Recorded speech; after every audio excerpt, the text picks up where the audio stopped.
ating ulo. Panginoon, marami pong salamat dahil napakabuti mo, Panginoon. Marami ang nagtuturo, marami ang gumagawa. Maganda ang pasimula, pero ang wakas ay mali. Maganda ang magsinasabi, pero ang ginagawa ay hindi.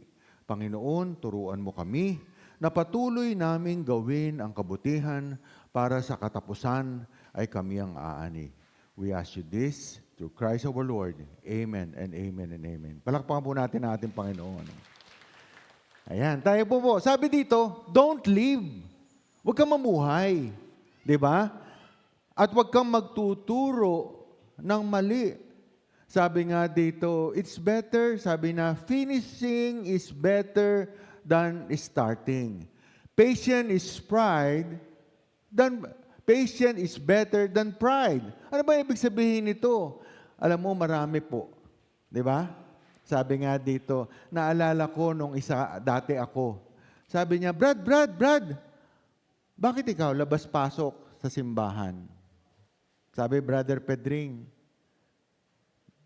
pareho ng matatanda ito, Sister Alice. Ba't ikaw labas-pasok ka sa simbahan? Bakit hindi mo tinatapos? Sabing ganyan. Ba't hindi mo tinatapos? Bakit nakikita mo labas-pasok ka sa simbahan? Sabing ganon. Bakit yung iba tinatapos?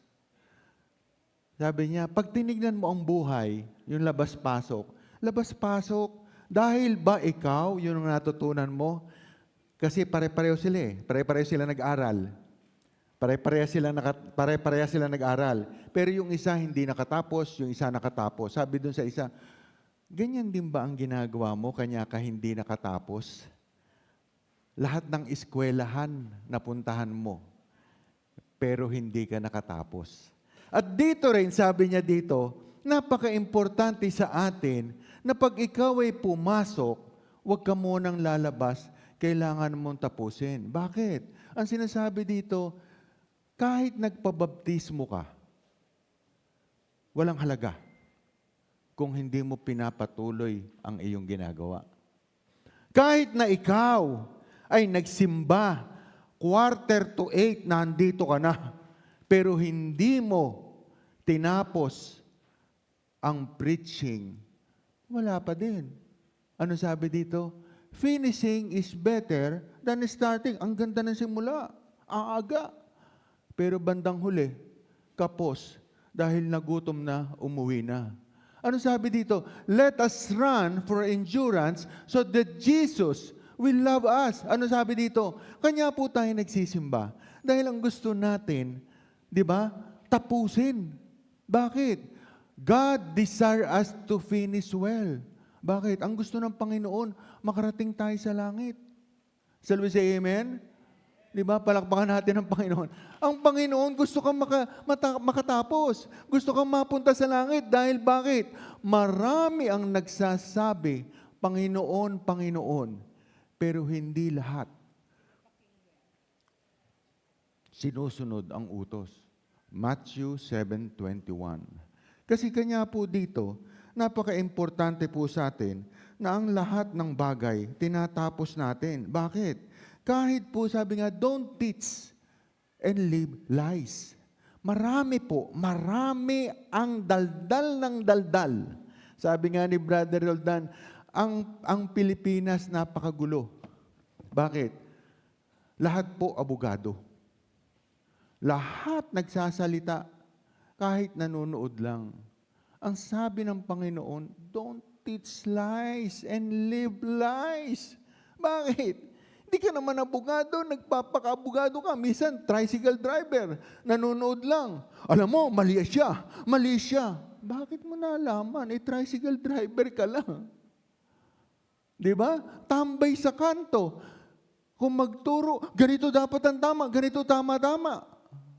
Bakit mo nalaman? Abogado ka ba? Di ba? Kanya nga dito, sasabihin, turo ng turo, dapat ganito ang gawin mo sa simbahan, dapat ganito gawin mo. Bakit? Apostol ka ba? Kanya nga dito, ang sinasabi ng Panginoon napakadali, huwag kang magtuturo.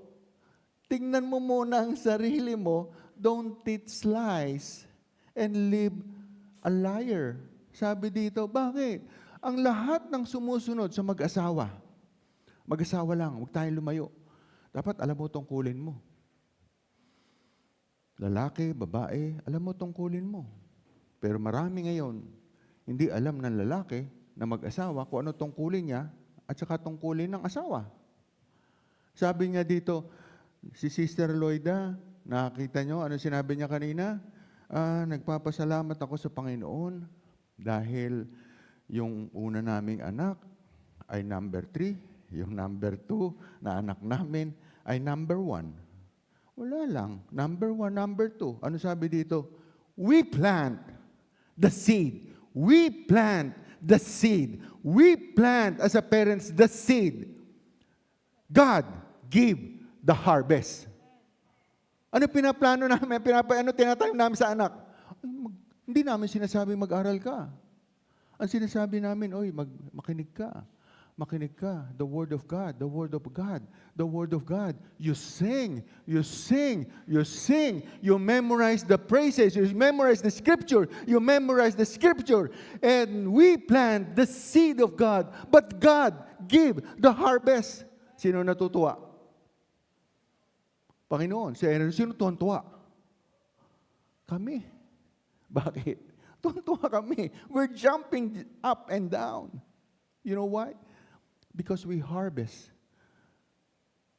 the gift of God. Diba? Kanya dito, we harvest the gift of God because we plant the Word. We plant the Scripture. We plant to our kids that we're going to harvest. Bakit? Ang sabi nga ng teacher, Ma'am, Sir, huwag po kayo mawawala. Bakit? Wala pong maganda po na ang magulang ang magsasabit ng award sa anak. Because you need to harvest the word that you plant to your kids. O diba, ang sarap? O di kami ngayon. Biro mo, puro incheck. Tapos si Kylie, number 1 sa Chinese, mukha lang kaming incheck. Pero hindi kami in-check. Pero sabi, number 1 po, yung anak nyo. Saan? Ang expected ko, math, English, kasi I'm pushing math. Biglang sabi, Brother Harry, number 1 po sa Chinese. Di ba miracle yon? We not Chinese. We look Chinese. But number 1 sa Chinese, among do sa mga klase niya, na mga inchik. Edi siyempre, kanino ka proud? Are we going to be proud by ourselves? Dahil hindi kami Pilipino? Hindi kami proud. Pilipino kami, hindi kami inchik. Pero prouder kami. Because among the Chinese kids, number 1 siya.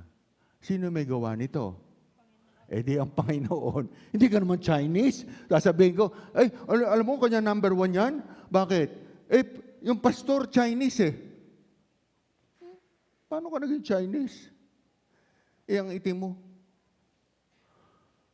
Kanya dito, you're going to harvest. Dito po. Kanya nga dito, yung fivefold ministry, napakaganda nito. Bakit? Nakita niyo yung kamay? Pare-pantay ba? Pantay-pantay ba, Brother Harry? Hindi. Kanya nga sa akin, sabi sa akin nung Pastor,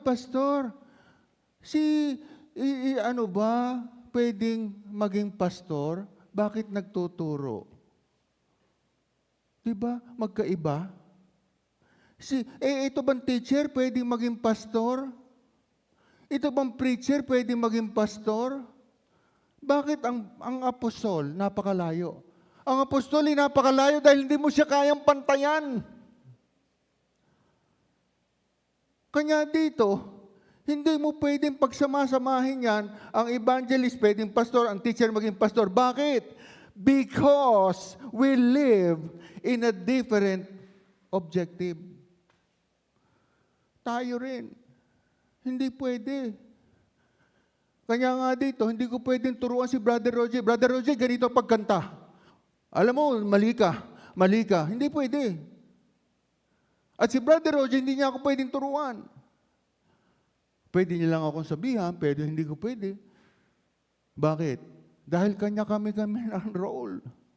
At ganito rin po ang role ng 5 daliri. Hindi pwedeng magsapawan ang bawat isa. Hindi pwedeng pakilaman kasi alam namin ang ginagawa. Dapat alam namin ang ginagawa dahil lahat po yan. Ang asawa na babae at asawang lalaki ang tinitignan ang turo ng Panginoon. At ganun din po ito. Kung ito man ay nagtuturo dito, kung ito man ay nagtuturo dito, ang lahat ng pinanggagalingan nila, kaninong kamay? Sa Panginoon. Kanya ito ay pumupunta sa iba't iba dahil hindi pwede magsapawan. Kanya dito, ang sinasabi dito, bakit? At ganoon ang sabi ni Brother Roldan, bakit nagkakagulo ngayon? So tingin mo, Brother Pedring, ba't nagkakagulo?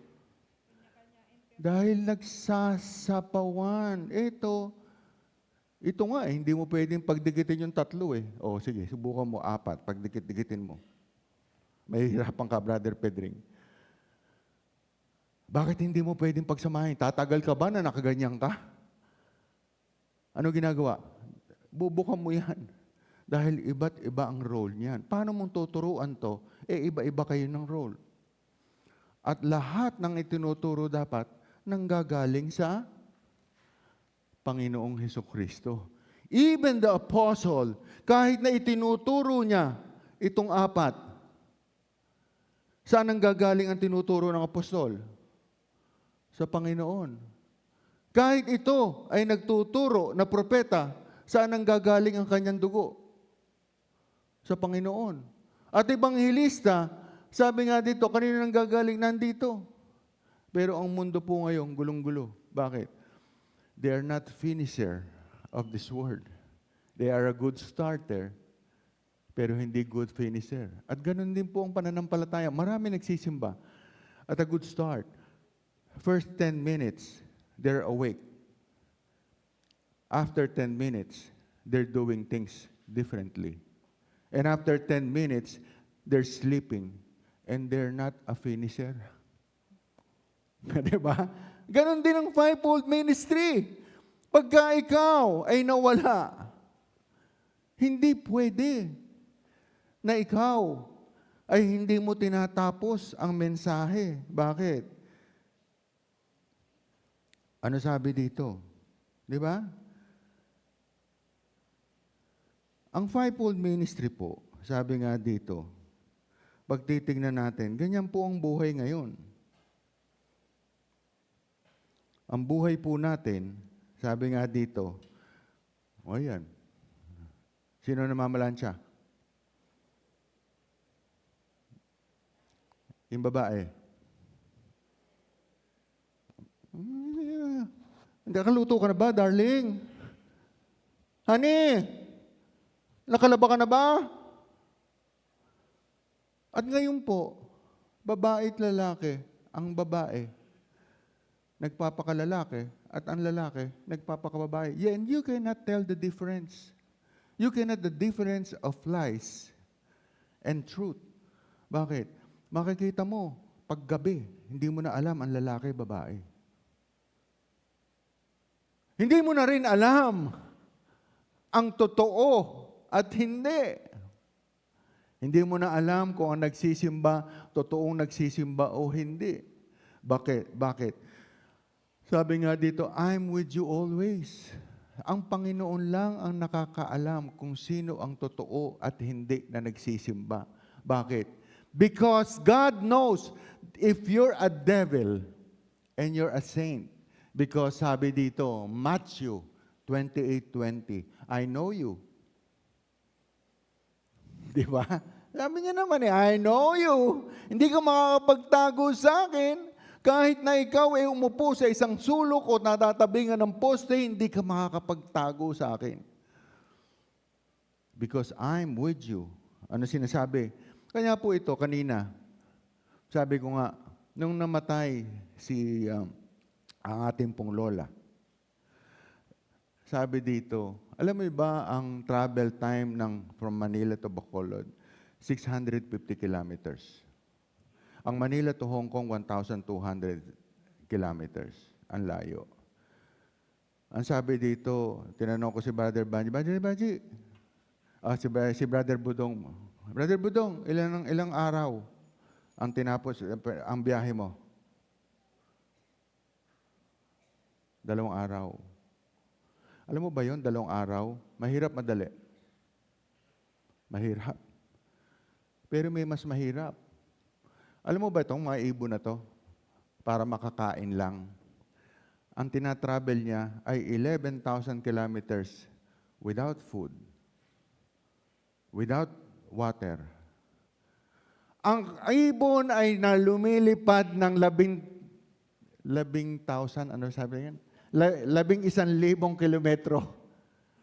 Brother Jesse, walang pagkain, walang tubig, hindi pwedeng bumaba. From Alaska to New Zealand, diretso sila. Bakit? Ang isip nila, ang mata nila, nakaganon lang, Brother Jesse. Hindi sila lumilingon sa kaliwa o kanan. Kahit na malakas ang hangin, hindi sila, Brother Pedring, na gumaganon. Alam ko na pag lumilipad ka, lalo na dito, sa pataas, ang lakas ng hangin dyan. Pwede kang pumunta sa kaliwa, pumunta sa kanan. At ito ay lumilipad sila ng 11,000 kilometer na walang pagkain, na pupunta sa lupang pangako na sinasabi ng Panginoon na may pagkain. Na sila ay nakapokus lang sa kanilang pupuntahan dahil nandun ang pagkain. Ano sabi sa Matthew 6:26? Look at the birds. They do not plant or harvest store food in barns, for Heavenly Father feeds them, and aren't you far more valuable? Sabi niya nga di ba, Pedring, ang tao mas mahalaga kaysa sa ibon? Sabi ng Panginoon. Bakit maraming nakakarating sa 11,000? Di ba? Sabi nga dito, 11,000 kilometer. Bakit? Dahil sila ay nakapokus sa kanilang pupuntahan na alam nila ay bibigyan sila ng magandang buhay. Sa atin, pag nagsisimba, saan nakapokus? Tingnan niyo yung kaliwa. Tingnan mo yung fivefold ministry, kung nasaan. Tingnan natin ang kumakanta, tingnan natin ang pastor, tingnan natin ang evangelist, tingnan natin ang kung ano ginagawa. Tingnan natin ang nasa music, kung ano ginagawa. Tingnan natin yung mga katabi nyo, kung maya umaalis, kung maya nandyan. Tingnan nyo na lang. Bakit? Kung ang ibon ay nakakarating sa kanyang pupuntahan na napakalayo, kung ikaw ay magpo-focus sa iyong mga isipan at mata na pupunta ka doon, na alam mo na nandun ang Panginoon, na hindi ka kakain, hindi ka inom ng tubig, katulad ng ibon, makakarating ka. Pero sabi sa atin, ilang araw ka nagbiyahe, Brother Budong? 2 araw. Ilang beses ka kumain? 2 lang? 2 araw? Ani? Sabi ko nga minsan pupunta ako sa Bacolod Minsan nagpupunta kami ni Sister Bacolod, pupunta kami sa Bacolod Hindi pa nakakarating. 2 oras ka doon. Di ba? Maaga ka alis. Pagpunta pa lang sa airport, may Jollibee. 2 oras kang maghihintay. Hindi pa lumilipad ang eroplano, nakadalawang kain ka na. Inip ka pa. Nakakainis naman. Lalo na kung ikaw yung ibon. Lilipat ka pa nga lang sa Bacolod Kapupunta mo pa lang sa airport, may Jollibee, may McDo, ano kakainin ko? Di ba? Pagdating doon sa eroplano, hindi pa bumababa. Pagdating sa eroplano, ang hinahanap na yung tinapay. Yung tinapay na, yung tawag, may tinapay. Biyaya. Hindi pa nakakarating sa bahay. Kakain na. How much more kung gagawin kang ibon? Baka pag ginawa kang ibon, sabi mo, no, naku, ayoko. Bakit? Mamamatay ako. Bakit? Mamamatay ka talaga. At ganun din ang buhay natin. Paano kang mabubuhay at makakarating sa kalangitan? Kung ikaw, sabi nga ng dasal ni Brother Pedring, sana po yung mga anak namin ay makapagtapos ng pag-aaral. Paano ka makakatapos? Kung hindi ka pa nagse-second year, palipat-lipat ka na ng eskwelahan. Di ba? Ang sabi ko nga doon, paano ka makakatapos kung nasa second year ka pa lang, 3 eskwelahan na, 3 kurso na ang natatapos mo. Hindi mo natapos. Ano pagmamalaki mo? And you will not have a pride. Puro ka pride. Pero wala kang patient. Ano sabi dito kanina? Aanin mo ang pride. Sabi nga dito, aanin mo ang puro pride. Kung wala kang patience. Puro kayabang. Pero hindi ka nakatapos. Di ba? Sabi nga dito, kailangan tatapusin mo. Bakit mo tatapusin? Dahil ang gusto mo. Ganito ang mangyari sa'yo. Bakit? Nung minsan, nanonood kami, kumain lang kami sa labas tinan mo yun, no? Kumakain sa labas. Paano mo sasabihin pamilya, kumakain kayo sabay-sabay kung hindi kayo nagkakausap? Paano mo sasabihin mag-asawa kayo? Pag asawa mo na kausap mo, hindi ka masaya. Pero pag iba, masaya ka. Paano mo sasabihin na ganito ka? Paano lalaki to kung ang napapanood katulad ng ginagawa mo? Hindi naman sinasabi. Yung nanay, yung tatay, nagse-cellphone. Ano gagawin ng anak? Magse-cellphone din. Tingnan mo to. Yung nanay, tatay, walang ginagawa. Ito, nakikinig. Paano ka magtuturo? Don't live and teach lies. Kanya nga sa atin, sabi nga dito, paano ka magtuturo? Kanya nga dito, if God, kanya tayo nasa simbahan, God wants you to be a finisher. Bakit? Hindi pwedeng, hindi para kang ibon na, sa tingin mo, pag yung ibon, gimano nang pumaling ang, sa lakas ng hangin, ha? Alam niyo ba yung mga ibon, kaya nakaganon? Kasi yung ulo nila, yun ang nagsasabi ko saan ang direksyon nila. Yung pag-iisip nila, dapat naka-focus. Naka-focus sa direksyon kung saan sila papunta at hindi sila po pwede nalilingon. Dahil pag lumingon sila, mawawala sila sa direksyon. At ganito din ang sinasabi sa Sodom and Gomorrah. Ano sabi sa Sodom and Gomorrah? Huwag kang lilingon. Bakit? Mawawala ang focus mo. Hindi ka makakarating sa pupuntahan mo. Ano pagkakaiba? Sabi nga dito, bakit? Ano sabi niya? The reason why we're here, sabi nga dito, pag binasa natin to, kung babasahin natin to, sabi nga, sige.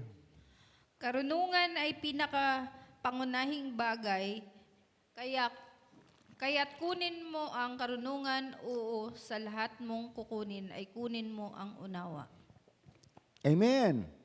Sabi niya dito, wisdom is the principal things. Therefore, get the wisdom, and with all thy get understanding. Alam mo, ang scripture, kanya ka nagsisimba, hindi para dito sa scripture. Memorize ko. Pastor, ano memorize scripture?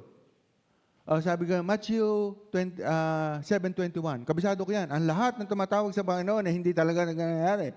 Ano pa? Proverbs 4:7. Ang lahat ng ganito, kabisado ko yan. Kahit kabisado mo, kung kulang ang pagkakaintindi mo, wala rin. Alam niyo ba yon? Kabisado mo, ang galing mo, ang galing mo, ang dami mong proverbs, ang dami mong scripture. Pero hindi mo naiintindihan. Wala ka pa din. You're not a finisher. You're a good starter. You start it right. But you're not a good finisher. Ano sabi niya? At ito ang sinasabi niya kay Titus. Bakit? Pagpunta mo dito at nangaral ka, dito, bago niya iiwan si Titos, kung mangangaral ka din lang, dapat alam mo yung wisdom. And wisdom, without understanding, wala.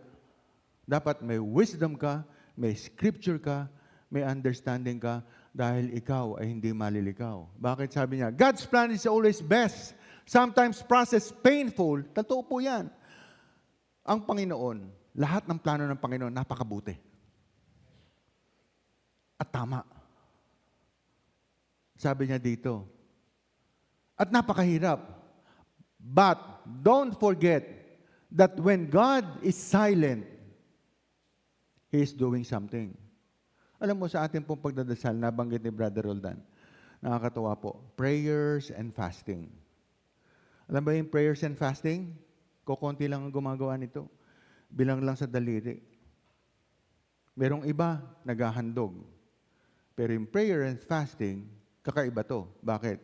You put ingredients on when you're praying. Ang fasting po, ang prayers, pag sinamahan mo ng fasting, sinasamahan mo ng ingredients. At yung prayers, pag sinabahan mo ng obedience, sumusunod ka, iba din yun. Kukunti lang ang gumagawa nun. Yung prayers, pag sinamahan mo ng pagtitiwala, iba rin yun. Di ba? At dito, when God see you, you're praying, but not doing fasting. You're attending the church, but you're not listening. God is silent. God is silent. Nagsimba ka, pero hindi ka nakinig. Nagdasal ka, pero hindi mo ginawa. Nagpunta ka sa simbahan, pero iba ginagawa mo. You're not a finisher. Hindi mo tinatapos. Nagdadasal ka. When God is silent, He is doing something. Ano gagawin niya? Pag nakita niya na sumusunod ka, lahat ng prayers mo ibibigay niya. Dahan-dahan. But when God see that you're not listening, He is doing something. Ano ginagawa niya? Yung dapat na ibigay sa iyo, ibibigay sa katabi mo. Kasi yung katabi mo is listening and praying and fasting, and doing a lot of things for Him.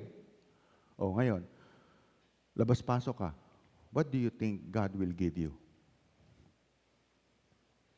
What do you think God will give you if you're not on your seat? Kung ano-anong kinukwento mo, kung ano-ano ginagawa mo. At ganyan ang nangyayari sa ibang simbahan. Bakit? Paglabas, nasa loob sa simbahan, sa simula, napakadami. Pag nagpipreach na, umaalis. Pag magbebendisyon na ulit, bumabalik.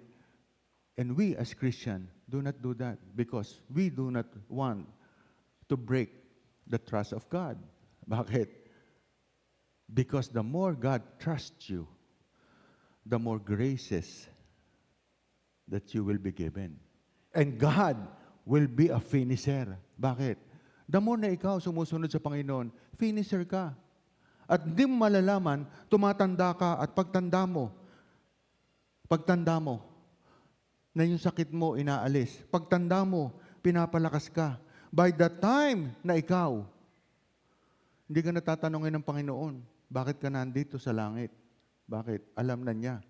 Dahil ikaw ay mapagkakatiwalaan niya. And you're not a liar, you're living, not in lies, but the truth of the Word of God. Palakpakan natin ang Panginoon. Kanya po tayo nasa simbahan. Kanya nga dito, does God punish us when we sin? Tingin mo, ang Panginoong kilala natin, binibigyan ba ng natural? Natural. Hindi, kaparusahan niya.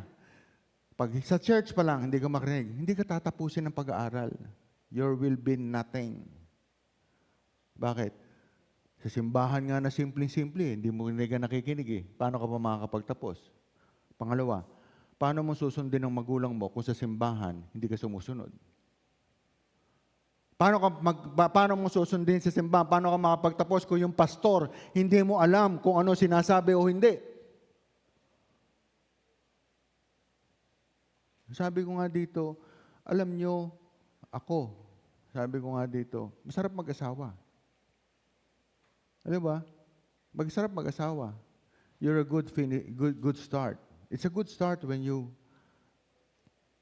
nagpakasal kayo, you're living in the Word of God. Pero dapat, finisher ka. Ano dapat? Dapat tapusin mo. Mamatay kayong dalawa na mag-asawa kayo.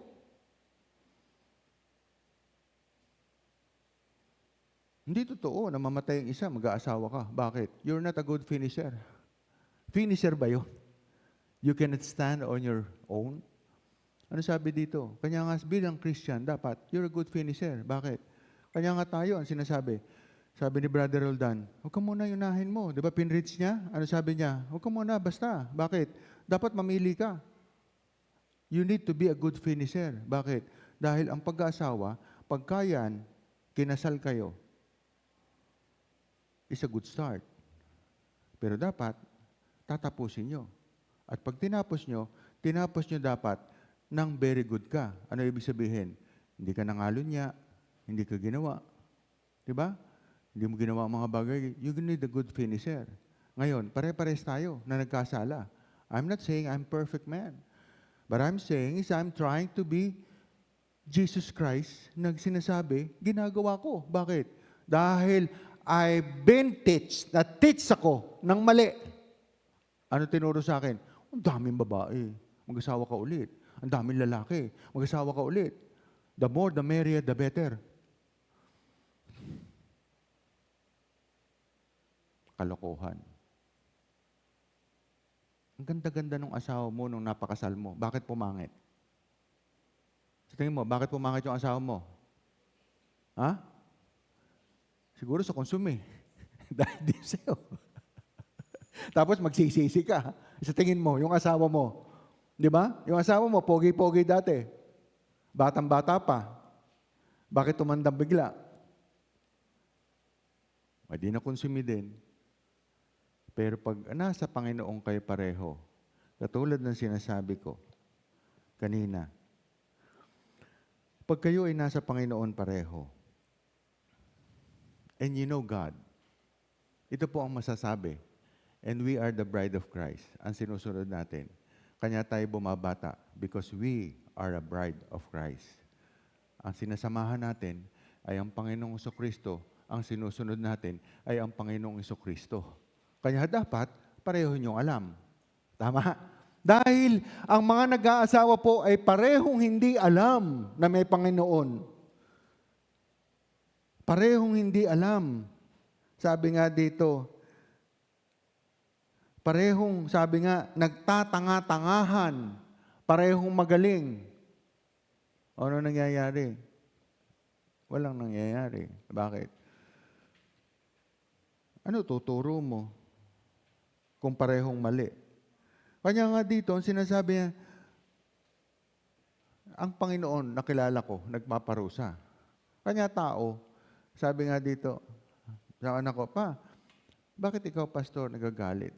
I hate it when I get mad.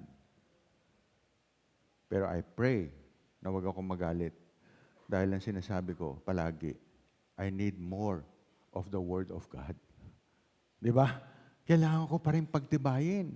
Kaya dito, dapat, tayo man, sasabihin, ikaw, bakit si Sister Lloyd ang nagagalit? Bakit si Tia nagagalit? Natural! Pag may mali. Dahil lahat po tayo ay hindi perpekto. Kahit na ikaw, Brother Harry, nagagalit. Kahit na ikaw, Brother Pedring, nagagalit. And the Lord wants you to change. At tayo po habang nabubuhay, kailangan nagbabago. Pero ang maganda, ang galit natin, hindi na tiyay katulad dati na ibinabaon mo siya sa lupa.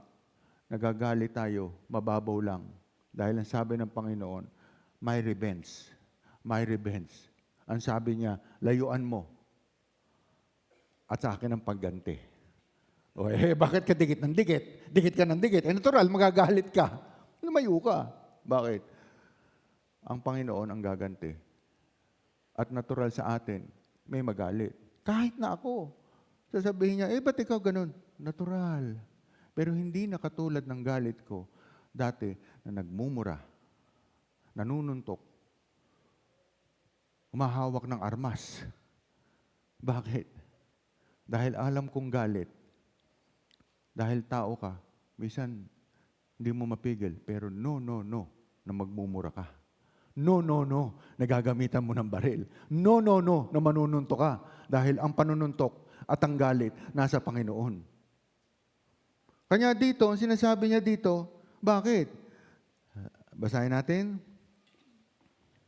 Sapagkat dapat na ang obispo ay walang kapintasan, palibhasa siya'y katiwala ng Diyos, hindi mapagsariling kalooban.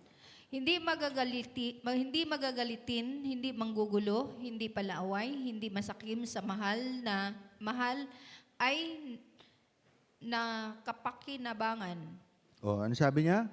Sa makikita yan, Titus. Ang Titus, si Tito, pinagsasabihan ni Pablo, Brother Pedring.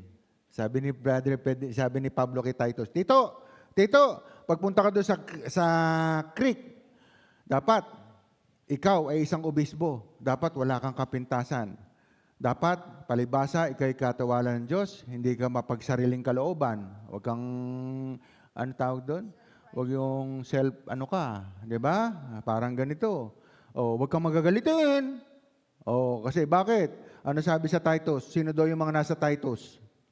Mga sinungaling, mga walang ginagawa, mga tamad. Huwag kang magagalitin. Hindi masakim sa mahalay na kapakinabangan. Hindi po pwede. Don't take advantage. Huwag mong gagawin. Bakit? Dahil ang sabi, ang isang Kristiyano o Christian at miyembro, Bride of Christ at ang kumakatawan sa fivefold ministry, ay tinawag na mamuhay sa pamagitan ng halimbawa na nagpakita ng kanilang pananampalataya sa pamagitan ng mga kilos, pananalita, pag-uugali, pag-ibig at kadalisayan upang magsilbing saksi para kay Kristo. Ang pamumuhay na ito ay nagsangkot ng pagiging asin at liwanag sa sanlibutan na sumasaklaw sa mga prinsipyo ng Biblia. Unang Timoteo 4:12 na nagpakita ng pagmamahal, kababaang loob at paglilingkod na ipinakita ni Jesus. Amen. Kanya nga dito ang Christian, ang Bride of Christ, ang fivefold ministry, ay tinatawag na mumuhay bilang halimbawa. Tayo daw ay mga asin. Di ba? Tayo ang pangpalasa sa buong mundo. Kanya tayo, dapat, kung obispo ka man o nakikinig ka man, dapat ikaw tinitignan kanila. Bakit? Ano pagkakaiba? Kanya nga dito, minsan, Brother Jesse, pag titignan tayo, minsan pag mali ang ginagawa mo, ang sasabihin ng iba, relihiyon, bakit ikaw? Iba ginagawa mo. Bakit ikaw? Kanya dito, ano sinasabi? Dapat, tayo, ang mga nagsisimba, kakaiba. Bakit? Tinatawag tayo na pamagitan halimbawa, nagpapakita ka sa kanilang pananampalataya sa pamamagitan ng kilos. Ay, paano kung kikilos? Nasa church ka.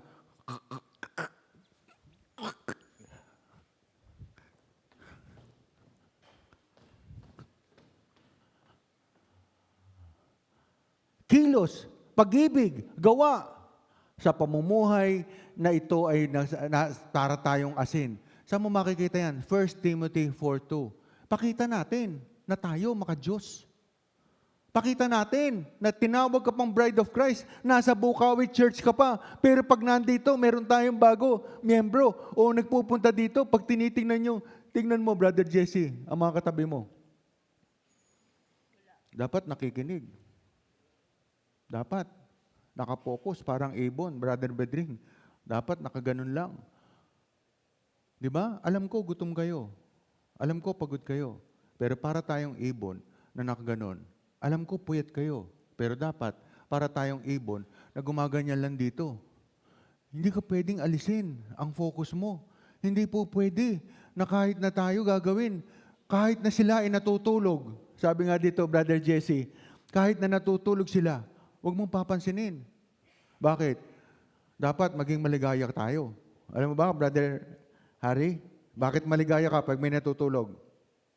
Ano sabi kanina? Ang Panginoon, kung pagtahimik, may ginagawa. Natutulog si Brother Pedring.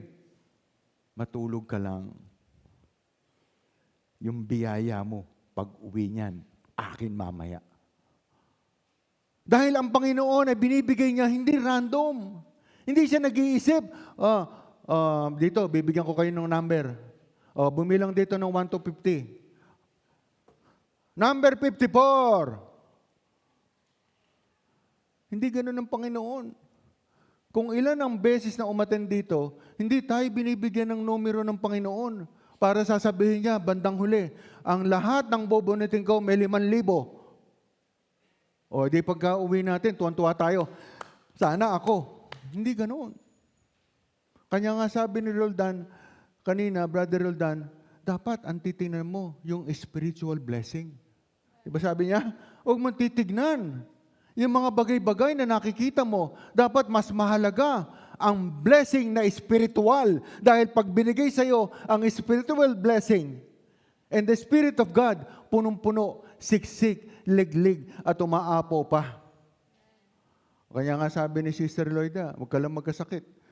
You are blessed. Huwag ka lang mabangga pag uwi mo. You are blessed. Di ba? Pag lumabas ka dito, pagpunta mo sa expressway, di ba? Nasira yung toll fee, nakalusot ka. Hindi ka nagbayad. You are blessed. Pero mali yun. Di ba? Sinasabi ko lang. Di ba? Sometimes, you need to know the blessing, the true blessing, and it's not true blessing. Bakit? Naku, natuwa ako. Kaya Brother Harry, nung ako nagsisimba, dahil kami lahat nandun sa harapan ng aking mga magulang, kanya pala ako pinipilit na gumising. Bata pa lang ako. Dito ko ngayon nakikita na hindi binibigay ang blessing sa lahat. At binibigay niya sa mga tao na naniniwala sa Kanya at dilat na dilat sa pananampalataya sa Panginoon. Sabi siya, Amen? Kanya nga dito, sabi ko, mapalad si Lola Pering, 99 years old. Sa age ko, mapalad na ako. Diba? Marami nang namatay sa mga kasama ko. Pero mapalad ako at the age of 63. At the age of 63. Parang napalakas ang ko, baka madinig sa video eh. At the age of 63. Oh, nadinig nyo? Hindi nyo nadinig, ano? At the age of 63. Malakas pa ako.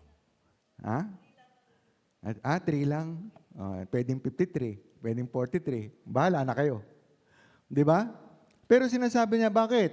Pag binasa natin to, ang mga taong nangangaral at nagsisimba, ngunit kumikilos sa kabaligtaran na paraan ng karaniwang inilarawan bilang mga mapagkunwari. Ang pag-uugaling ito ay madalas na tinutukoy bilang hindi pagsasagawa ng inyong ipinangaral. Ito ang make-believer na nagagalit ang Panginoong Hesus. Kabilang sa mga pangunahing pananaw sa pag-uugaling ito ang babala sa Biblia. Mahigpit na pinauna ni Jesus ang mga eskriba, parasiyo, Kristiyano na nagsisimba dahil sa eksaktong pag-uugaling ito na nagsabi, nangangaral sila ngunit hindi nila ginagawa. Mateo 23:3. Inilarawan niya silang bilang paglalagay ng mabibigat na pasanin sa iba habang wala silang ginagawa. Ito ang lubos sa damit ng tupa. Ang gayong mga individual ay nakitang mapanganib na lumilitaw na sumusunod sa makadiyos na mga simulain sa publiko habang kumikilos dahil sa pagmamakasarili o mga kasamaan pang pribado. Amen. Kanya nga dito, ang napakaganda ng topic natin. Dapat you need to be a finisher. Napakaganda po. Bakit? Ito po yung sinasabi, di ba, sa Mateo. Para kang lobo. Lobo sa damit ng mga tupa. Ano ibig sabihin? Nagsimba ka. Pero isa ka palang lobo. Hindi ka pala tupa. Dahil ang tupa ay parang isang ibon na nakaganon. Di ba? Ang tupa, sabi nga dito, napakabait. Puti ang damit.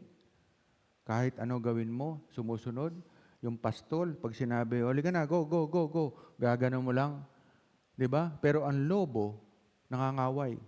Ang lobo, hindi sinusunod. Ang lobo, iba ginagawa. Kanya dito, ang sinasabi niya dito, dapat para tayong nakasuot. Mamaya, makikita natin. Ang ganda ng suot natin, pero hindi ka nakikinig.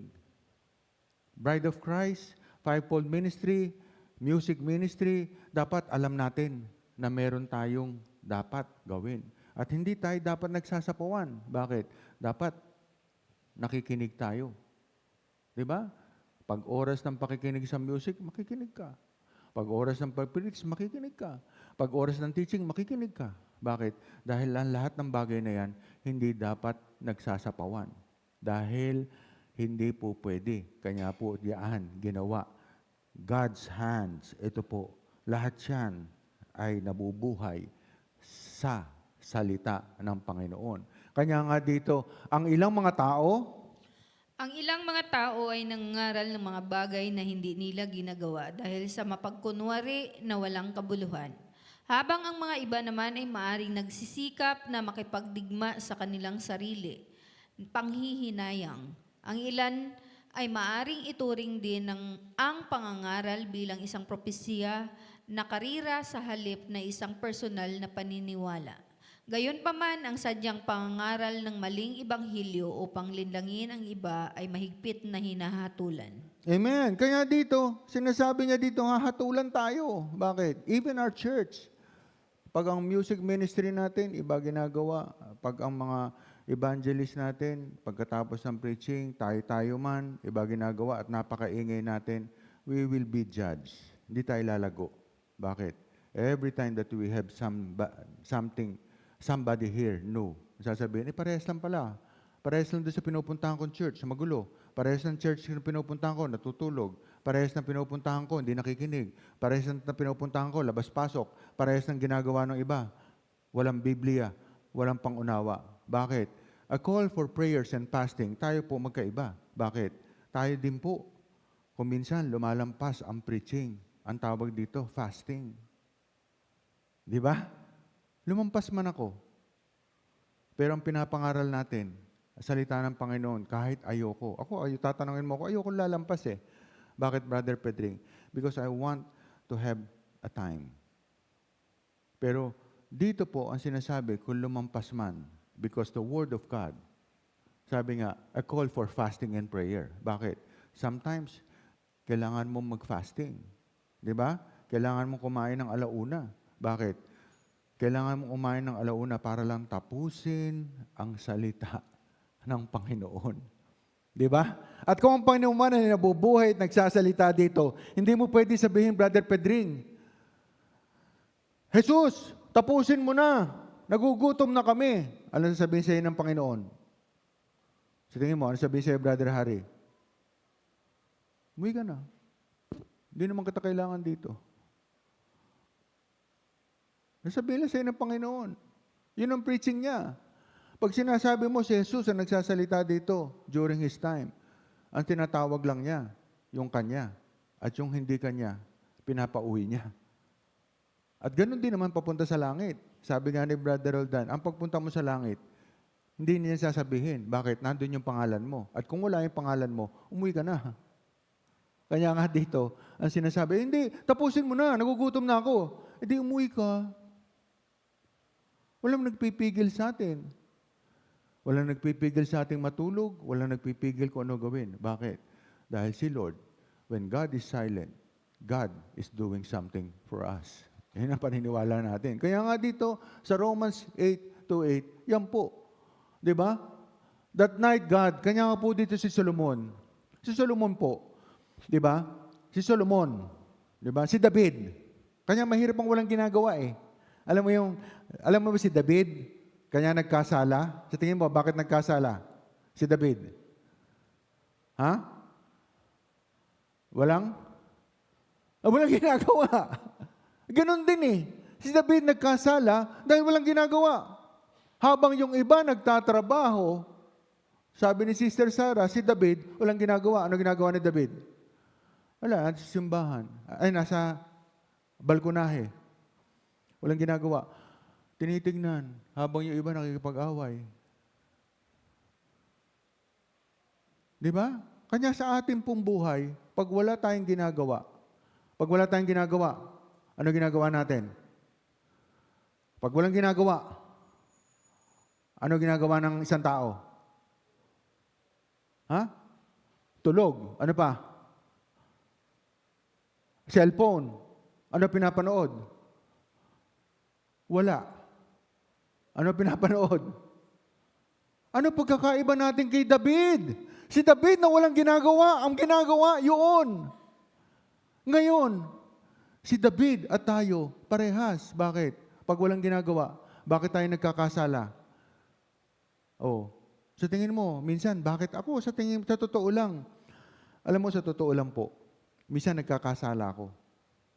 Pag wala kang magawa, ang pinapanood mo, YouTube. Ang pinapanood mo, gobyerno.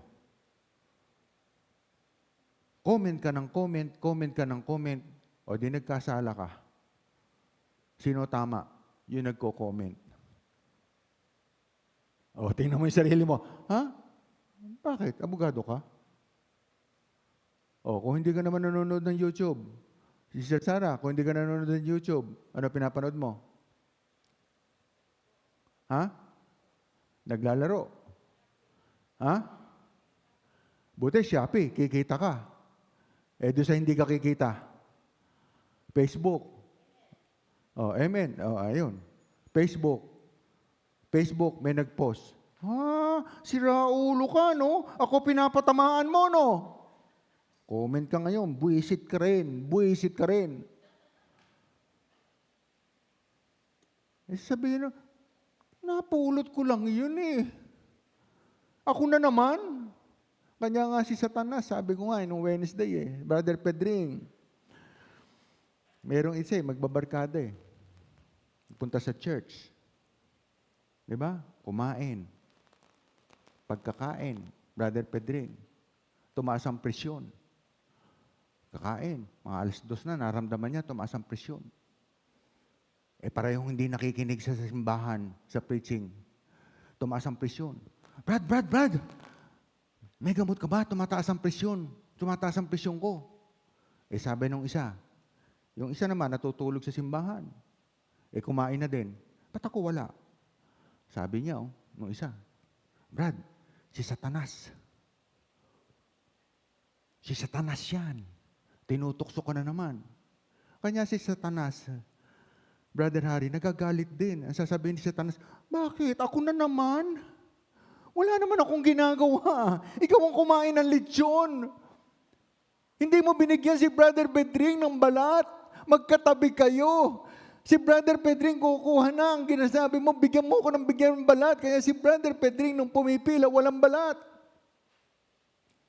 Tapos sasabihin, si Satanas, hindi ka kasi nakinig. Pareho naman silang hindi nakinig. Di ba? Kanya si Brother Pedring, tatawa-tawa na lang. Kanya ganun na nangyayari sa atin. We're blaming Satan. But Satan is not doing anything to us.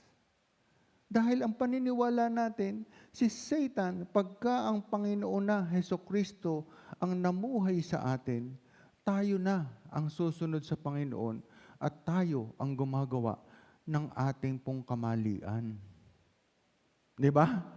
Kanya don't blame everything. Kanya nga sabi nila, yung iba, ang iniipon, damit. Pero tayo sa simbahan, parang may tinuturo ah. Tinuturo mo ba o ano? Ay, parang nagtuturo. Turo mo yung katabi mo, wag ikaw. Di ba? Turo mo yung katabi mo.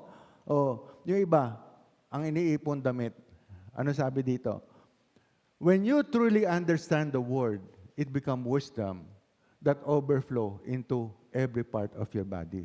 Ito yung sinasabi ni Brother Roldan. Pag natutunan mo ang salita ng Panginoon, inipon mo ng inipon, ipon ka ng ipon, ipon ka ng ipon, the Word of God. Sabi nga dito, huwag mong iipunin na hindi mo naintindihan. Dahil pag hindi mo naintindihan, wala pa rin yung ipon. Ano sabi niya? When the Word become wisdom, it overflow you. At pag ito po ay nag-overflow, lalabas yung ginagawa mo, tapat ka na sa Panginoon.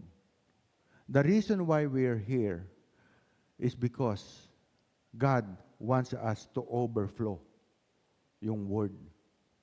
Diba? Pag nag-overflow ang Word sa atin, alam mo ba yon? Pag punong-puno na ang Word ang bibig mo, minsan lumalabas na lang sa'yo eh.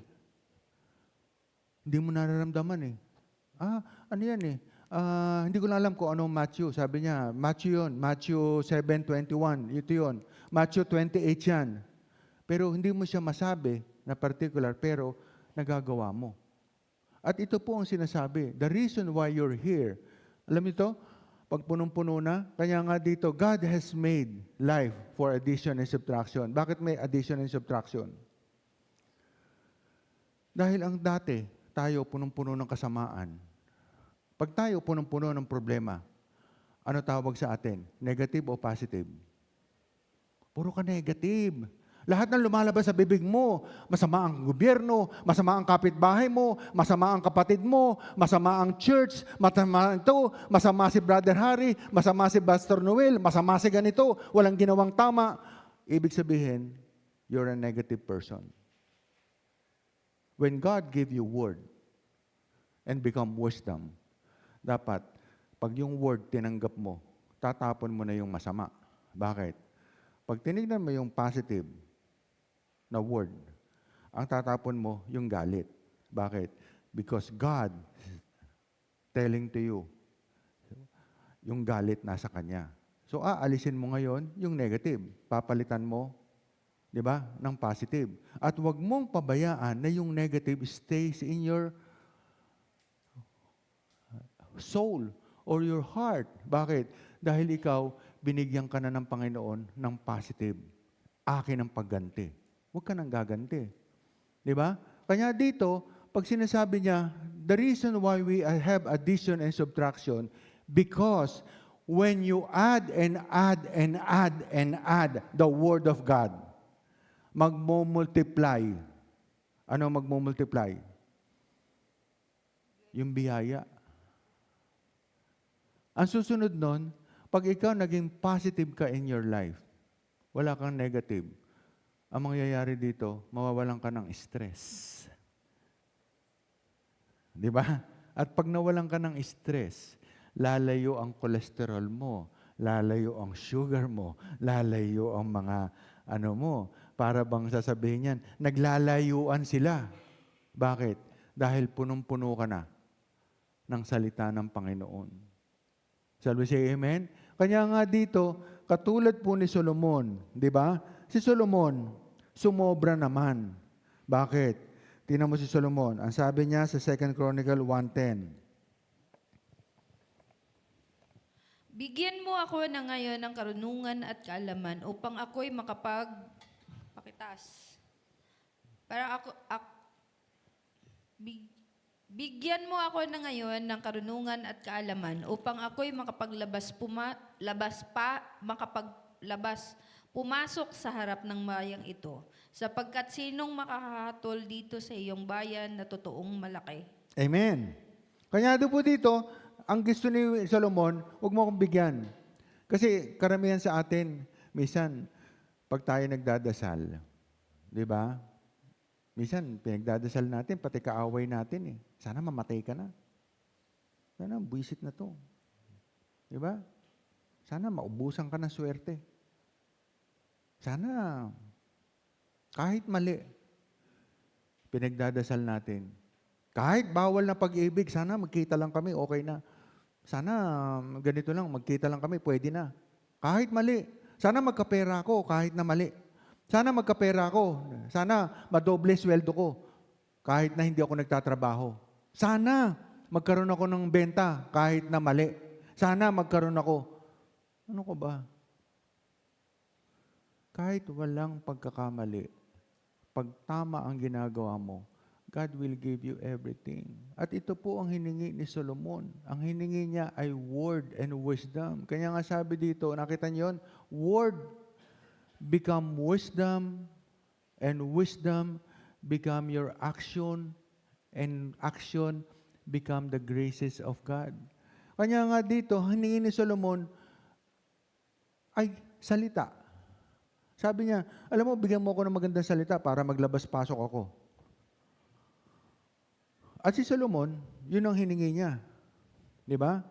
Sabi niya dito, At sinabi ng Diyos kay Solomon, sapagkat ito ang sa iyong puso at hindi ka humingi ng kayamanan, pag-aari o karangalan o ng buhay ng mga napupuot sa iyo.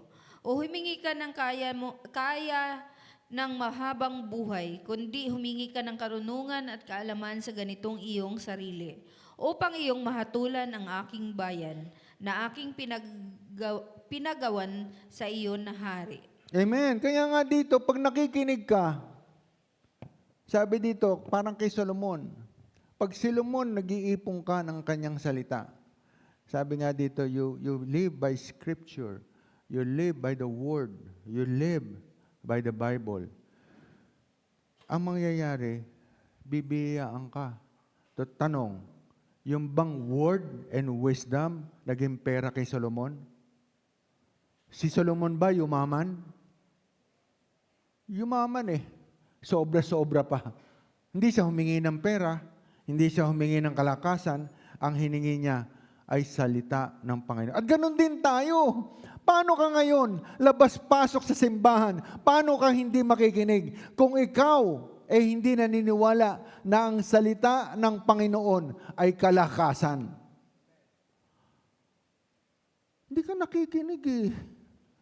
Di ba? Ang hinihingi mo, pera. Ang pera, pag naubusan ka, sabi nga dito, ang pera, sino may 1,000 ngayon?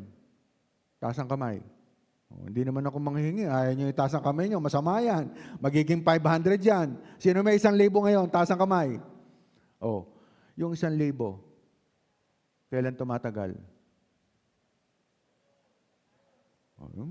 Gastos ka, ha? Isang araw lang, ha? Ako nga, 300, hindi ko maubos, eh. Di ba? Yung 1,000, hindi tumatagal. Tama naman yun, sis. Pero si Solomon, hindi nanghingi ng 1,000. Totoo yung sinasabi mo, sis. Dahil pag ikaw, Brother Jesse, nirisitahan ka ng gamot. Nirisitahan tayo. Sa tingin mo, yung 1,000 kasya, pambili gamot? Maintenance lang, hindi kasya. Di ba? At yan ay hindi hiningi ni Solomon. Pera, hindi siya nanghingi. Ang hiningi niya ay word and wisdom na naging kalakasan. Alam mo ba yon? Pag ikaw ay nagkaroon ng word and wisdom, hindi ka magkakasakit. Naniniwala ba tayo dyan? Balakpakan natin ang Panginoon. Pag ikaw hiningi mo ang salita ng Panginoon, nakinig ka, hindi ka magugutom. Hindi ka mawawalan ng binigay sa iyo ng Panginoon. Bakit? Dahil ang Panginoon, totoo ang sinasabi at ganito din ang ginawa kay Solomon. Binigyan siya ng siksik, liglig at umaapaw pa. Diba? Kanya dito, tinuturo ngayong umaga, wag na hindi ka makikinig. Hindi sa turo ko, kundi sa turo ng Biblia. Dahil ang turo ng Panginoon ay nagkakaroon ng kalakasan. Pag gusto mo pera, bibigyan ka niya. Pag gusto mo kalakasan, hindi ka magkasakit, gagaling ka. Pag gusto mo magkaroon ng mga bagay, bibigyan ka niya. Pero dapat may salita ka at hindi ka labas-pasok. Bakit? Dahil ang Panginoon ang gusto, you are a finisher. You're not a victim. Sabi nga dito, sino dito biktima ng kalokohan? Taas ang kamay. Ako, biktima. Taas natin kamay natin. Bakit? Nagkasala tayo eh. Sa totoo lang, mahirap sabihin. Sabihin mo, hindi biktima. Biktima tayo ng kalokohan. Bakit? Dahil hindi natin pinapaniwalaan ng Panginoon. Pero ngayon, tayo ay nakilala natin ng Panginoon. Nakikinig na tayo, magsasalita tayo, tataas natin ang Panginoon. Kasi we don't want to be a victim. God want us to be named Victor o Victory. Di ba? Victory tayo. Sino gusto maging victory? Taas ang kamay. Di ba? Lahat tayo ako. Naging victim ako eh. Victim ako. Victim of lies. Victim of belief. Bakit? Di ba? Ganun talaga. Akala ko noon, Brother Harry, hindi ako papangit. Laging pogi tingin ko. Tignan lang ako ng babae, may gusto na sa akin. Pero, sabi nga nila, paldahan lang, pwede na. Pero, ngayon ko napatunayan na mali. Bakit? Pagka ikaw, kinalooban na ng asawa mo. 'Di ba? Sabi nga dito, kahit na sabihin natin masungit, pangit na sabihin natin nagsasalita, ang sinasabi dito, mali na magagalit ka. Mali na makikipag-usap ka pa sa iba ng may kahalayan. Si Brother Jesse, ang bait na niyan ngayon, ha? Wala nang kahalayan. Di ba? Tama ba yung Brother Jesse? Bakit? Dahil ang sinabi niya sa Titus 1:7, dapat kung ikaw ay gusto mong mapunta sa langit, dapat mabait ka. Dapat wala kang kahalayan. Dapat may pagtitiis ka. Dapat finisher ka. Hindi naman nagkulang ang Panginoon sa salita. Di ba? Tama ba? Hindi siya 2,000 taon na sinulat to eh. Hindi siya nagkulang dahil wala namang binabago eh. Ang problema, kanya tayo nagkamali. Hindi tayo nakinig. Di ba? Hindi tayo nakinig. Ano sabi dito? Karunungan at kaalaman ay nagbigay sa iyo at bibigyan kita ng kayamanan at pag-aari at karangalan na walang hari na una sa iyo na nagkaroon ng ganyan. O sino man ay magkakaroon ng ganong pagkamatay mo. Amen. Kaya nga dito, sabi niya, tingnan muna. Wag. Kung gusto mo talaga mapunta sa langit, you need to be a finisher. Di ba? Dapat, finisher ka. Dapat gawin mo habang ikaw ay nabubuhay. Dahil ultimately, ang pagpunta sa Panginoon, walang bayad. Ang pagpunta sa Panginoon, hindi nakukuha sa tithes and offering. Ang pagpunta sa Panginoon, hindi nakukuha sa ano pa mang bagay. Dahil ang Panginoon, hindi nababayaran. Ang Panginoon, nakikita niya kung ano ginagawa natin. At yun ang papunta sa langit. Kanya nga dito, sabi sa Philippian, ano sabi? Philippian 4:6, don't worry about anything else. Wag mo intindihin. Sabi niya dito, instead, pray about everything. Magdasal ka sa Panginoon. Tell God what you need. Sabihin mo kung ano kailangan mo. And thank Him for all He has done. Lahat ng bagay, maliit man o malaki. Nanghihingi ka ng 1,000,000, binigyan ka ng 10,000. Thank you, Lord. Di ba? Nanghihingi ka ng 20,000, binigyan ka, Brother Bedring, ng 500. Thank you, Lord. Di ba? Bakit? Dapat, wag mong puputulin ang pagdadasal mo. Baka, Brother Pedring, yung 500, kulang pa. Bakit yung pagdadasal mo? Nagdasal ka, binigyan ka ng 500, pasimula lang yan ni Lord. Di ba? Sabi, dasal ka, bigyan ka ni Lord, 500. Sinamahan mo ng fasting. Binigyan ka na naman. Sinamahan mo ng obedience, binigyan ka na naman. Sinamahan mo ng action, binigyan ka na naman. Biglang tumahimik. Brother Harry, biglang nung 1 linggo, hindi ka na binigyan. Pag hindi ka na binigyan ni Lord, dapat mag-isip ka. Bakit? When God is silent, He is do something good and bad. Dalawa lang yun. Good and bad. Shall we say amen? And you want to make sure na dapat, kung hindi ka man binigyan itong linggo na to, sa susunod, Brother Pedring, dodoblehin niya. Dahil tama ang ginagawa mo. Pero pag mali ang ginagawa mo, hindi ka niya bibigyan sa mga susunod na araw dahil may nakita siyang mali at hindi mo inaamin ang pagkakamali na ginawa mo. Kanya dito, ang sinasabi niya, bakit? Kanya tayo, Proverbs 9:10, tayo, ako, takot na takot. Alam mo ba ako, kahit na sinasabi, takot na takot ako. I can watch this pornography. Di ba? Sabi nga dito, pwede kang mag-watch eh. Pero natatakot ka eh. Di ba? Sabi nga dito, natatakot ka eh. Natatakot ka eh. Di ba?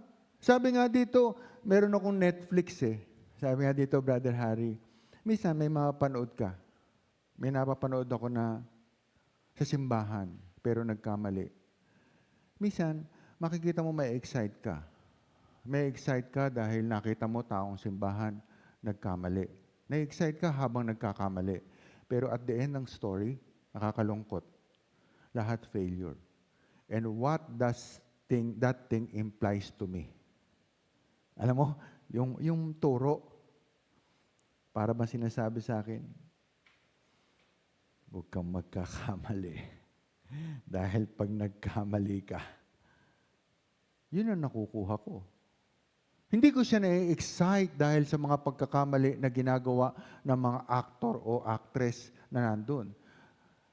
Pag the end ng storya, pag tinapos mo, nakita mo ang pagkakamali, walang kakahinatnan. Dito ako natututo na lagi I pray, Lord, tulungan mo ko. Dahil pwedeng mangyari sa akin to, that I give up, and I give up, baka hindi ka makarating. Bakit? Because this is also an implication or learnings that we and I must be a finisher para pagdating sa Panginoon, hindi ka na niya tatanungin. Kanya nga dito, sabi nga dito, the fear of the Lord is the beginning of wisdom. Yan po. Pag ikaw ay natatakot na sa Panginoon at sinasabi mo, nilalapitan ka ng demonyo, di ba? Takbuhan mo. And the fear of the Lord, di ba? The fear of the Lord, that's the start of the wisdom. Di ba? Kanya nga dito, marami pong bagay kung minsan aaten ako. Ang number 1 ex ko, pagka meron ng grupo kami naatinan, ang number 1 na ex ko, alam mo yung ex ko? Yung iniinom. Ex ko na yon. Di ba? Alam mo ba, pagka may okasyon, ano lagi pag may okasyon? Ano nawawala? Hindi nawawala. Alak. Pag may okasyon, may alak. Ex ko to. Mahal na mahal ko to. Di ba? Parang sigarilyo yan. Mahal na mahal ko to. Brother Dom, love na love ko yan. Dati ginagawa ko pa. Ano ginagawa natin pag may alak tayo? Saan mo nilalagay yung alak? Nilalagay mo pa sa estante, di ba? Binibilang mo, oy, nako, koleksyon ko. Di ba? Iinumin kita, iinumin kita. Iinumin kita sa Pasko. Mag-iipon na naman ako, lalagay ko na naman dito. O, pag nilagay ko na naman yan, pupunta yung mga barkada, iinumin kita sa bagong taon. Love na love ko to. O, di mag-iipon ka, isang kahon. Iinumin kita sa birthday ko. Di ba? Ang ginagawa nun, iniipon pa, pati takip. Pati bote, ex ko yun. Ano gagawin ko? Pag may okasyon. Tama na yung may binyagan, may ganituhan, o kung ano pa man meron, pagdating na dun sa uupo na, tapos meron nang ihahanda. Pwede ka nang, naku, nasakit ang tiyan ko. Wala namang magsasabi sa'yo, huwag kang umalis. Nakaiwas ako. Bakit? Dahil ang kailangan, umiwas tayo sa mga ex natin. Dahil hindi ko sinasabi, kung hindi mo pa Brother Harry maiwasan, hindi mo pa siya ex. Di ba? Lahat ng hindi mo pa maiwasan, hindi mo pa ex. Pero pagka ikaw nasa Panginoon, di ba? Pakita mo lang sa Panginoon, pakonti-konti. Di ba? Sabi nga dito, dati kang umuubos ng 3 oras para ubusin mo yan. Ngayon, ang sinasabi lang dito, pakita mo na tikim, nababawasan hanggang sa maging X. Pero pag ikaw patuloy ka pang hinahalikan mo yung X, mahal mo pa yun. Kanya ganito din po dito, sabi niya dito, Proverbs 22:6, For the Lord gives wisdom, from His mouth come knowledge and understanding. Kanya dito po, lahat ng binabasa natin, hindi lang natin binabasa, dapat naiintindihan. Napaka-importante. Pagdating mo sa simbahan, meron kang nakukuhang word. And the word that you're gonna get, you're gonna bring it home. You're gonna bring it to the work. You're gonna bring in your work. You're gonna bring everything in your life. Work, school, lahat po yan, binigyan mo. Kaya nga dito, napaka-importante. Di ba? Kaya nga lagi ko sinasabi ko sa mga anak ko, pag kinakausap ko, don't run around. Kasi somebody is talking. It's the Word of God. Sinasabi ko na sa kanya, don't play around. It's the Word of God. It's the Word of God. Because God will give you a lot of things. Sinasabi ko na sa kanya, if you want to have money or if you want to have good health, listen to the Word of God. Kanya dito, ang sinasabi ko dito, bakit? Titus 8. Kundi mapagpatuloy, maibigin sa mabuti, mahinahon ang pag-iisip, matuwid, banal, mapagpigil, nananangan sa tapat na salita na ayon sa turo, upang umaral at magaling na aral at papaniwalain ang pagsisi sa langsang. Ayan, kaya po ang pagtuturo, hindi basta-basta. Don't live and teach lies things. Ano ibig sabihin? Ang pagtuturo ay hindi basta-basta. Dapat, it must be accurate sa sinasabi ng Panginoon at katulad din po na sinasabi ni Brother Burnham. Kahit si Brother Burnham po ang sinasabi, pag naguluhan ka, ibalik mo sa Biblia para maintindihan mo. Kanya nga sabi dito, pray. Sabi dito, ano sabi dito? Pray for every decision, small or big. God is all the details on your life. Kaya nga sabi ni Sister Lloyda, lahat ng gusto mo, pagdasal mo sa Panginoon. Pero siguraduhin mo lang, ang pinagdadasal mo, hindi mali. Di ba? Huwag akong mahuli. Mali yun. Mahuli ka. May gagawin kang mali. Ay, sana po, huwag akong makahuli. Huwag sana akong makita ng iba. May gagawin akong mali. Mali yun. Hindi mo pwede yun. Sabi nga, we must never compromise when it comes to the Word of God. Kaya nga sabi dito, kung merong sinasabi dito, Brother Harry, nagsusugal ka, umiinom ka, nambababae ka, sinabi mo, ay hindi naman ako nagsusugal eh. Okay. Hindi naman ako nambababae. Okay. Pero kailangan ko uminom. Lahat nandito, yung dalawa, hindi ko dadagdag ko dito. Tingin mo, tama, mali. Mali pa din. Di ba? Hindi mo pwedeng compromise. Ang Panginoon hindi nakakapag-compromise. Ang sinasabi ng Panginoon, totoo. Kanya nga dito, sinasabi, mamili ka ng mali o tama. Ang Panginoon, ang pinamimilian lang niya, hindi pwede nagsisimba ka sa dalawa. Hindi pwedeng ikaw, ang katauhan mo, dalawa. Hindi po pwedeng pag dito sa church, mabait ka, pero paglabas mo sa church, hindi. God will not compromise His teaching. Dapat ang sinasabi lang, oo o hindi. Di ba? Naniniwala ba tayo na dapat mapimilian lang? Shall we say amen? Palakpakan natin ang Panginoon. Sabi niya, do your best to present yourself to God as one approved, a worker who has no need to be ashamed. Right hand, the word of truth. 2 Timothy 2:15. Ano sinasabi dito? Pag ikaw, di ba? Ano sinasabi dito? Pag ikaw po ay nakaharap sa Panginoon, ipresenta mo ang sarili mo na tama ka.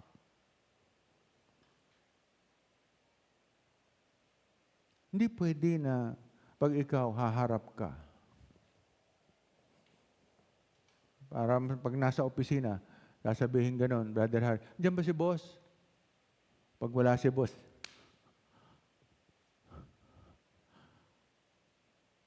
pagka naman nandiyan si boss,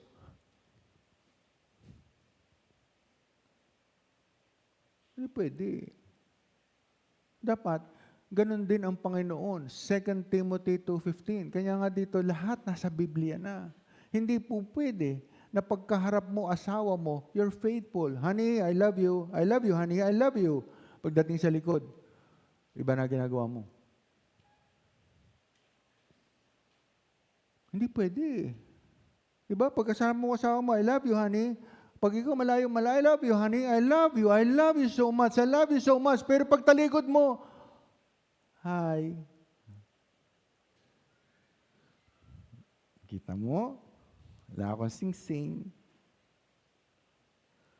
Tama ba yun? Diba? At hindi kasagutan sa Panginoon ngayon, Brother Pedring, kahit na ikaw, wag mo nang tanggalin. Alam mo, ang sing-sing ng pagmamahal sa Panginoon, wag mo nang tinatanggal. Dahil ang mag-aalis nito, Panginoon din. Alam mo ba ngayon, di ba, Brother Harry, kahit nakasingsing ka, papatulang ka. At yan ang gustong-gusto ng mga babae ngayon. At yan din ang gustong-gusto ng mga lalaki ngayon. The more na ikaw may sing-sing, hindi ka santo. Dahil mas gusto pa nga nila may sing-sing eh. Bakit? Dahil pag ikaw nakuha demonyo ka na rin. Diba? Dahil dito ang paniniwala ko, pag ikaw may sing-sing, you're an honest person to God. Dahil you're a bride of Christ. Huwag mo nang tanggalin. Dahil hindi na totoo na pagka ikaw walang sing-sing o meron, hindi ka papatulan. Papatulan ka lalo. Bakit? Dahil pag may sing-sing ka, ang nanalo. Sino? Pumatol ka. Ang nanalo, sino? Ha? May sing-sing ka. Pinatulan mo. Ang mali. Hindi mo na nga hinubad eh. Pinatulan mo. Sino nanalo? Si Satanas. Di ba? O kanya nga sinasabi dito, no. Wag na. Dahil sa Panginoon, may sing-sing ka o wala. Lalo kang lalapitan pag may sing-sing ka. Dahil mas masarap dumami kaysa doon sa mabuti. Sabi nga dito, endurance, patient. Di ba? And pride. Kanya nga yung pride, pag pumatol ka. Alam mo ba, naging boyfriend ko yan, naging girlfriend ko yan. It's not a pride. Di ba? Kanya ako, mali eh. Sabi ko, hindi ko mo, may mga naging girlfriend ako. Pogi na tingin ko. Now that I'm Christian, lalong masama ang titignan mo sa isang lalaki pag marami na siyang naging girlfriend. Hindi mo karangalan. It's not a crown na ikaw ang naging boyfriend mo ay hot rod. O ikaw, naging girlfriend mo, hot rod. Hindi maganda. Mas maganda ay yung may kalinisan, ang naging girlfriend mo o boyfriend mo dahil ito ang tama. Kanya nga dito, ang sabi niya sa Titus, sapagkat Sapagkat may maraming mga suwail na mapagsalita ng walang kabuluhan at mapagdaraya, lalong-lalo na yung mga sa pagtutuli. Si Titus ay isang hintil at hindi tuli. Particular na tumatanggi si Pablo na ipinapatuli siya upang ipagtanggol ang prinsipyo na ang kaligtasan ay nakabatay sa pananampalataya kay Kristo. Ayan. Sabi nung araw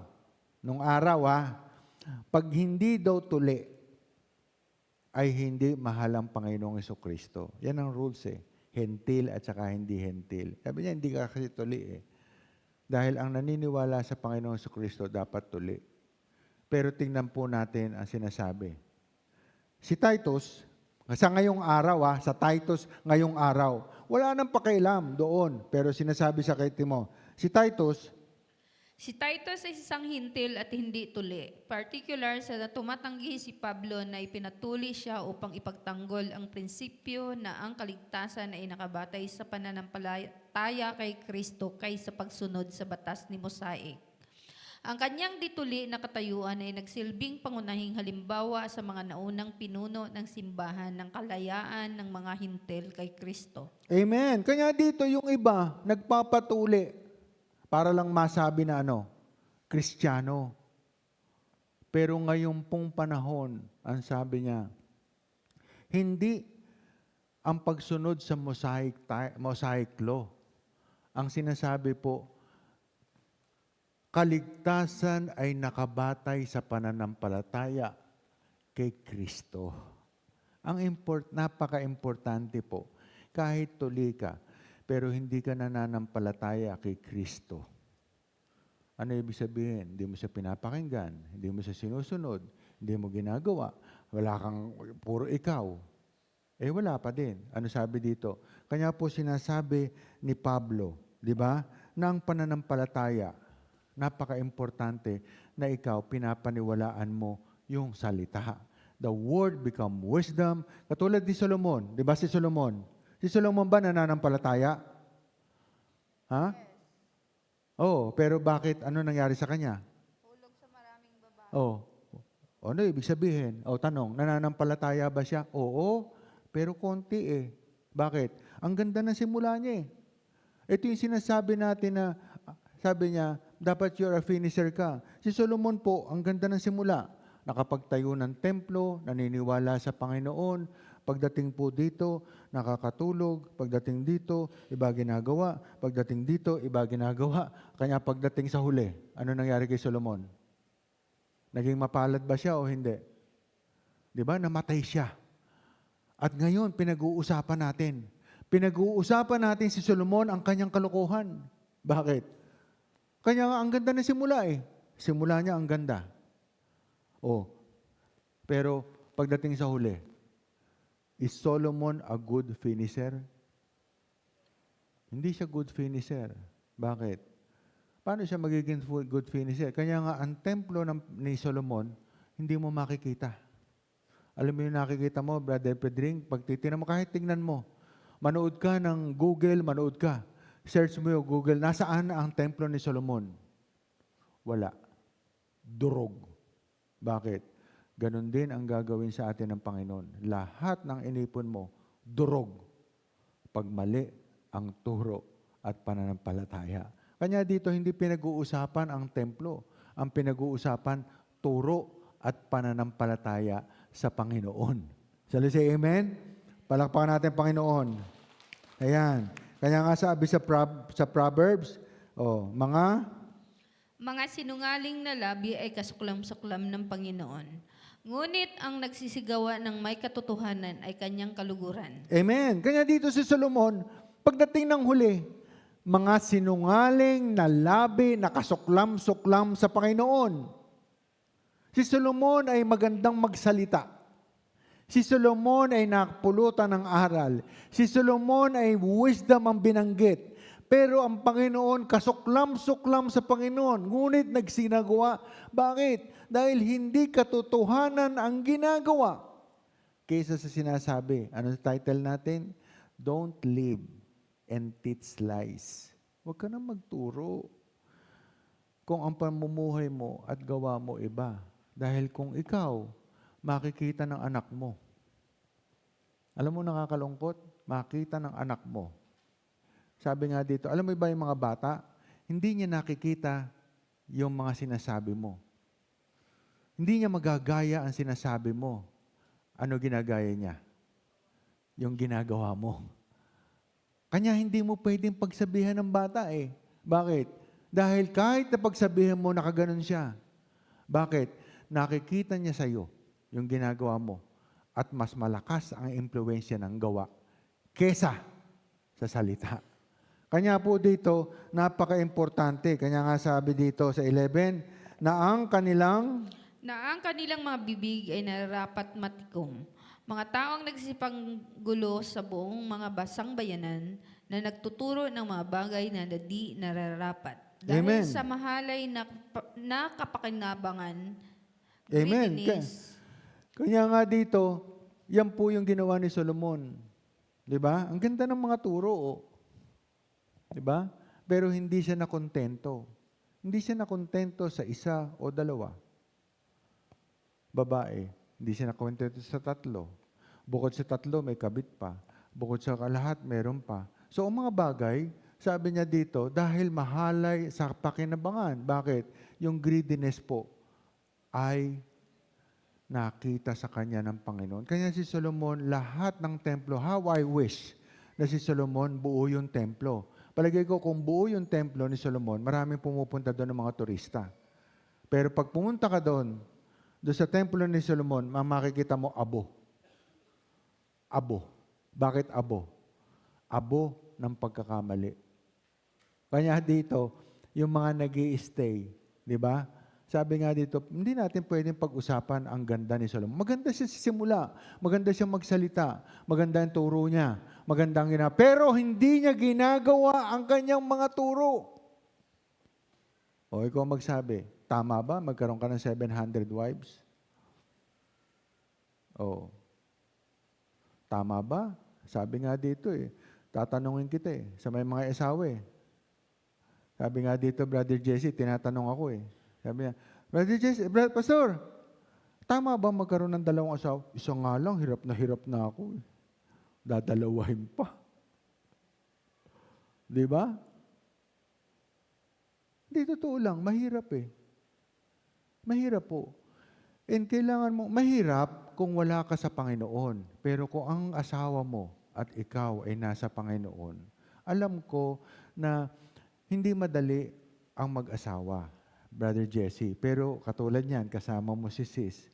Pag pareho kayo nagsisimba, eventually, natututo kayong Panginoon. Naalala niyo ba yung pagkakinakasal? We will grow together. Di ba? Lahat ng mga pangako ng kinakasal. Ano masasabi mo sa asawa mo? O, sige, ang tawag doon pag kinakasal? Yung vow. Lalago po kami sa pagmamahala namin at magsasama po kami habang nabubuhay dahil kami po ay mag-uunawaan, kami po ay magmamahalan, kami po ay nawalan ng trabaho. Wala na, away na. Bakit?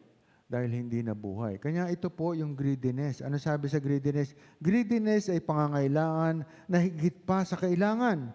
Humahantong sa personal at financial na problema. Destroying the relationship, integrity. Sabi niya, prioritizing materials. At ganyan po ang nangyari kay Solomon. Hindi na Panginoon ang inunan niya. Ano na po ang inunan ng Panginoon ni Solomon? Material. Pera. Di ba? Kanya dito, sabi niya, wag. Ano sabi niya dito? Solomon didn't ask for money, ask for wisdom. Binigay ng Panginoon. Binigyan siya ng pera. Must never compromise. Kanya ano sabi ng Panginoon? Wag mo i-compromise ang bigay ko sa'yo. Di ba? Dapat yung bigay ko sa'yo. Dapat yung bigay ko sa'yo, wag mo i-compromise.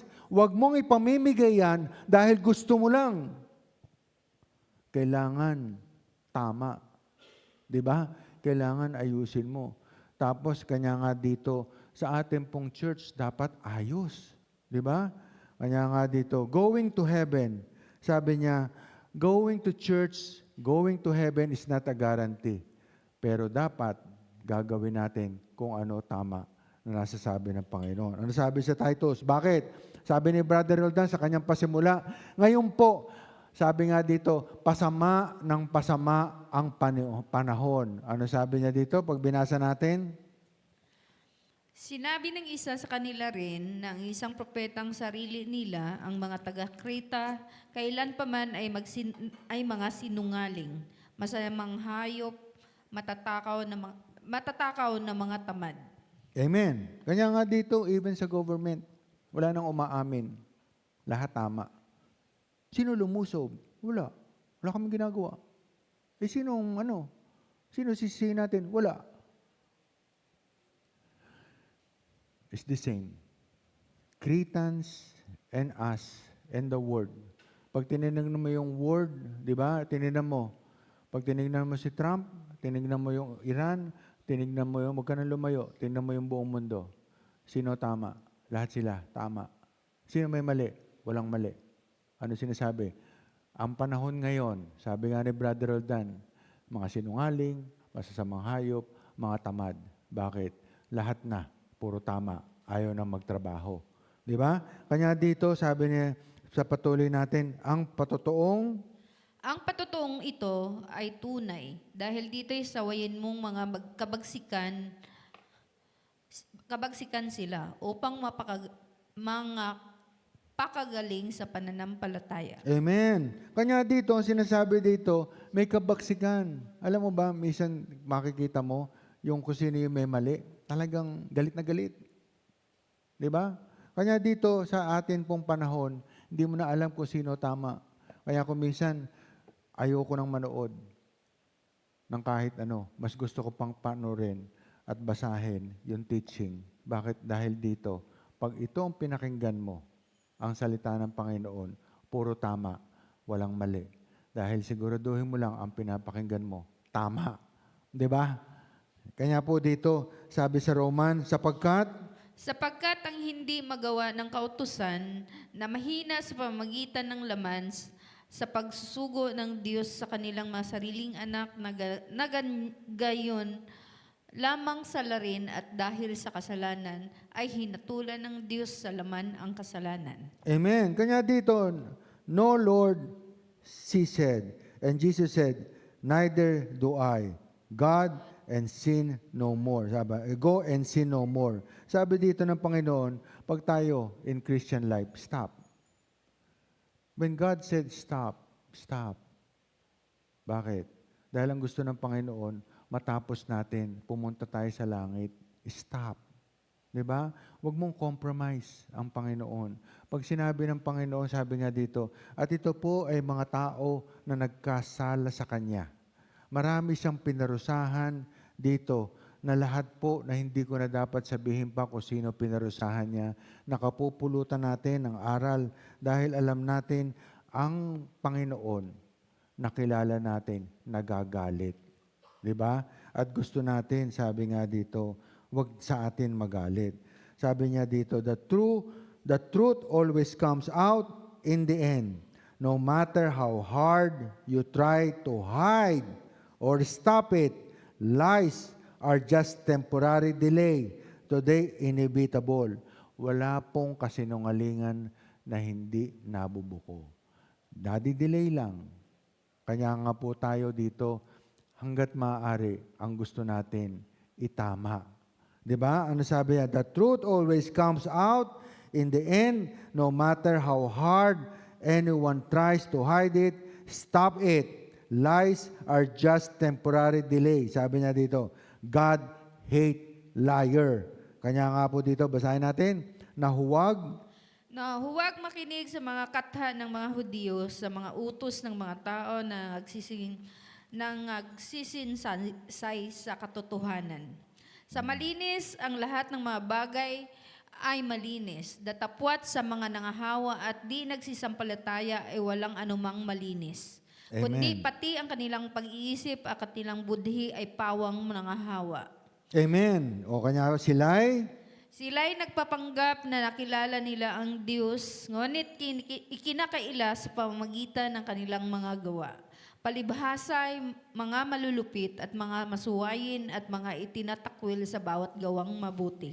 Amen. Kaya po yung mga nagtuturo, laging wag niyong kakalimutan ito.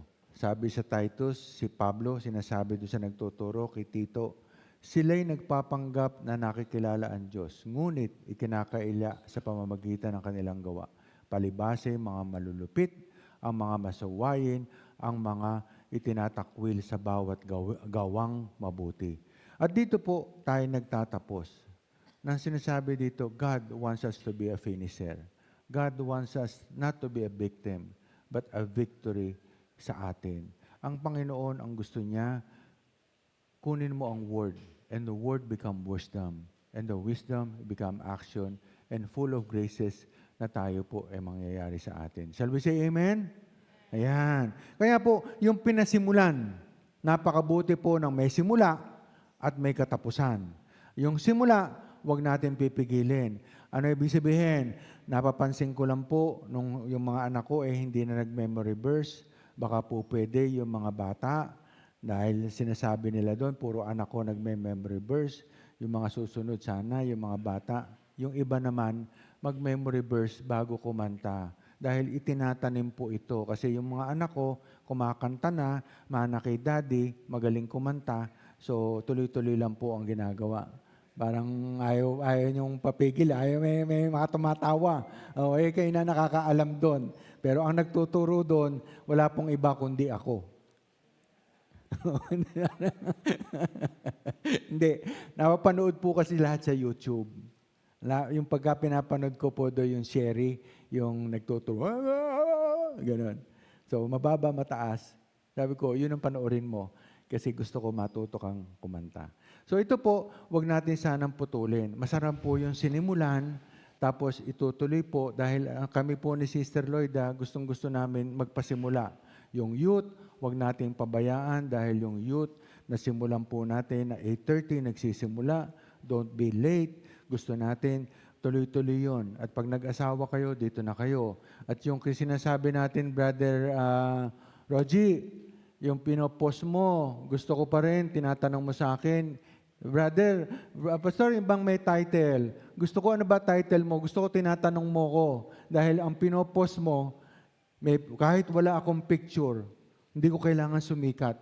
Pero yung title itself, gusto ko ipinopost mo, Brother Rogie, tuloy-tuloy dahil gusto ko lahat ng panisimula natin walang halaga kung hindi natin tutuloy sa mga bago. Dahil ang gusto po natin, ako ang kaloob ko, gusto ko yung mga bata na mga maliliit, mag-memory verse, dahil yun po ang magtuturo sa kanila. Tayo po, ito po kasi bakit gustong-gusto kong alagaan yung youth. Yung youth po kasi ay malinis, walang boyfriend, sila po ay maayos, gusto ko tuloy-tuloy na sila ay makatapos.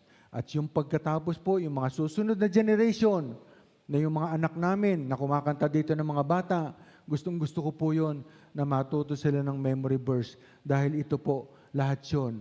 Sabi ko nga dito, di ba, yung anak nila Saysay, sabi kong ganun, kung makakapag-memory verse na, sabi ko, pwede na bang mag-memory verse yan? Hindi pa po pwede dahil medyo bulol-bulol pa.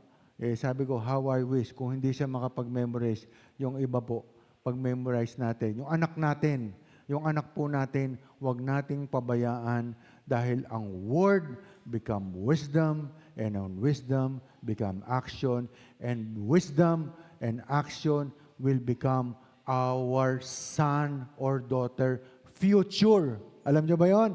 Yung po ang magiging future nila. At huwag po natin bitawan ang lahat po na sinisimulan ng church. Dahil ito po gusto natin patuloy ng patuloy. Shall we say amen?